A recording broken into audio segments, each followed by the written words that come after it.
statement na BDGCP creates a confusion.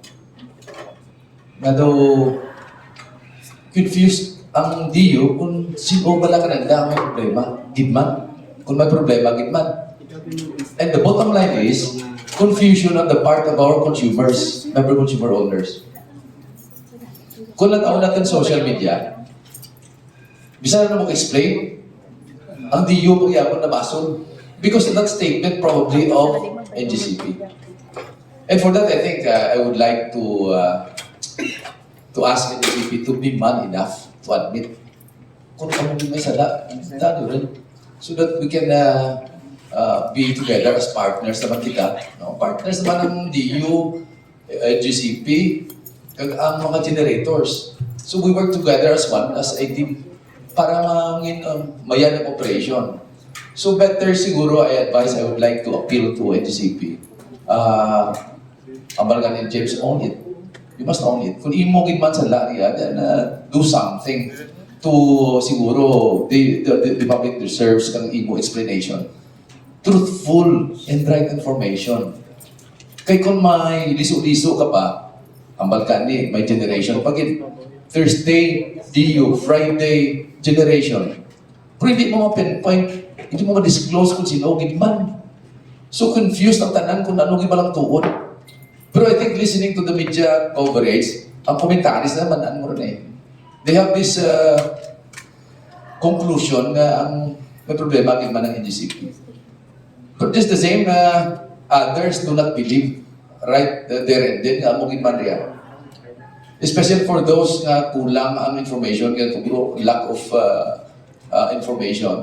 So mapati kayo naman kung anong mabatian mo kung isa.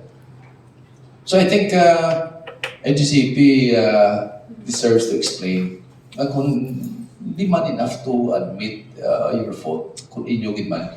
Kaya I have talked to one of the technical persons. Very grave ang concern sa problema. Kay hindi mo mahambalabi nga si generation, kay pag-collapse kang line kang NGCP, ang effect na kaya, very sensitive na ang mga generation companies. Makasimbot lang ang fault, mapatay na yun.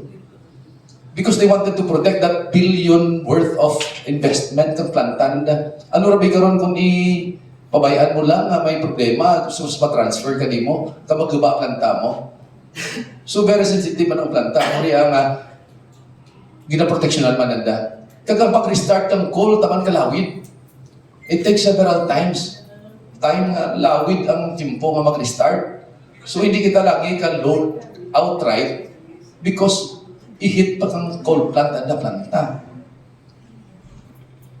Kag bisan i-load mo na kung may problema ang system ni NGCP, wala kag yapon memo.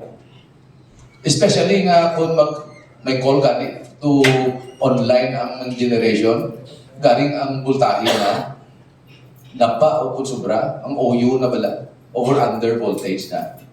So, dapat protected. Actually, may advice ko sa akin nga engineer, never load kung hindi normal ang voltahe.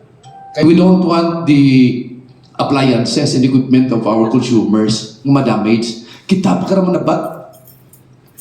So to protect our consumers, Eleco 3 and Eleco 1, just early this morning, wala kami tiload, zero aman.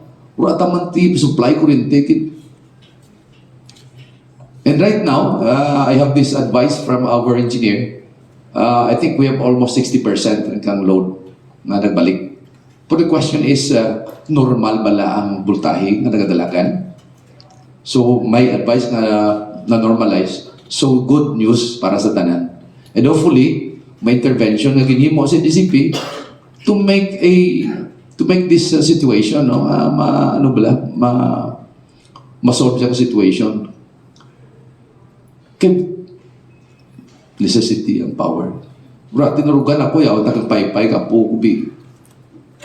So, tutuon lang. So, good line. Ang mga naman, James, every 5 minutes, kung tawagan ikaw, si Pabla, kung anong hiil. But just the same, this is part of our responsibility. Dapat siguro i-attend mo ang imo mga consumers, ang mga tao. For just the same, dapat as players sa industry, dapat we want to work hand in hand with the NGCP and even our generators.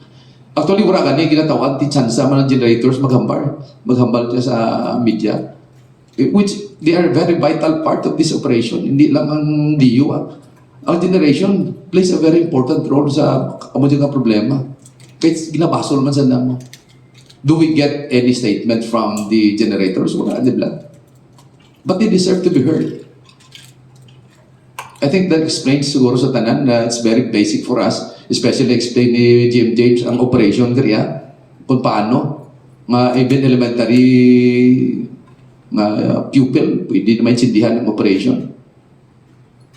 So I think that does not for us mature people nga hindi pa kaintindi kung ano ginatuon. I don't know kung hindi natin maintindihan ang tuod nga gakatabo. We still have doubts nga ang DU gali ako ng generation ang may sala pa kanya. No? I think that really clarifies the situation right now.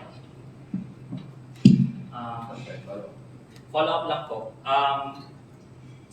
Is there a way for the distribution utilities and electricity cooperatives to skirt the NGCP and get power directly from generators, even at least temporarily, in cases like this na may nga mo nagkakatabot? If you look at that presentation, hindi mo gin ma-bypass na sa NGCP.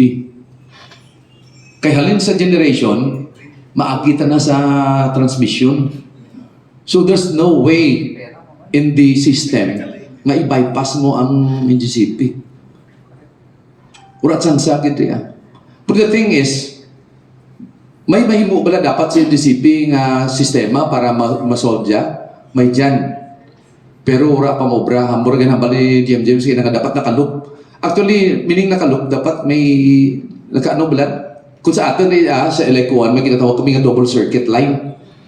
N-1 redundancy. Nga kung may diferensya ka niya sa kalinya, pwede mo magamit ang sa kalinya. Pagit, gina-repair mo ang kada, pero may option ikaw. Pwede ka gyapon ka supply. So I think, sarado rin dapat nga i-consider ni DCP. But it really costs so much. Kung ibatangan mo, i-loop mo na may paduga na double circuit, mahal ka tama. Pero last February 20, if they have learned the lessons of that February 20, they should have put may hambali sa dakarang static synchronous compensator. Na pwede mo device rin ang ibutang mo sa system mo para nga bisan may problema, ma-arrest na ang problema nga ang imong generator ga-exist yapon hindi mag-collapse. I think that's one consideration nga wala ni DCP matawan intervention during that February 20 nga problema, which is very technical a bit, and that cost much kay dapat i-capex man na. But even then, even it cost much para sa protection kang system dapat imuon. Pero that ma-isolate, hindi natin ma-isolate.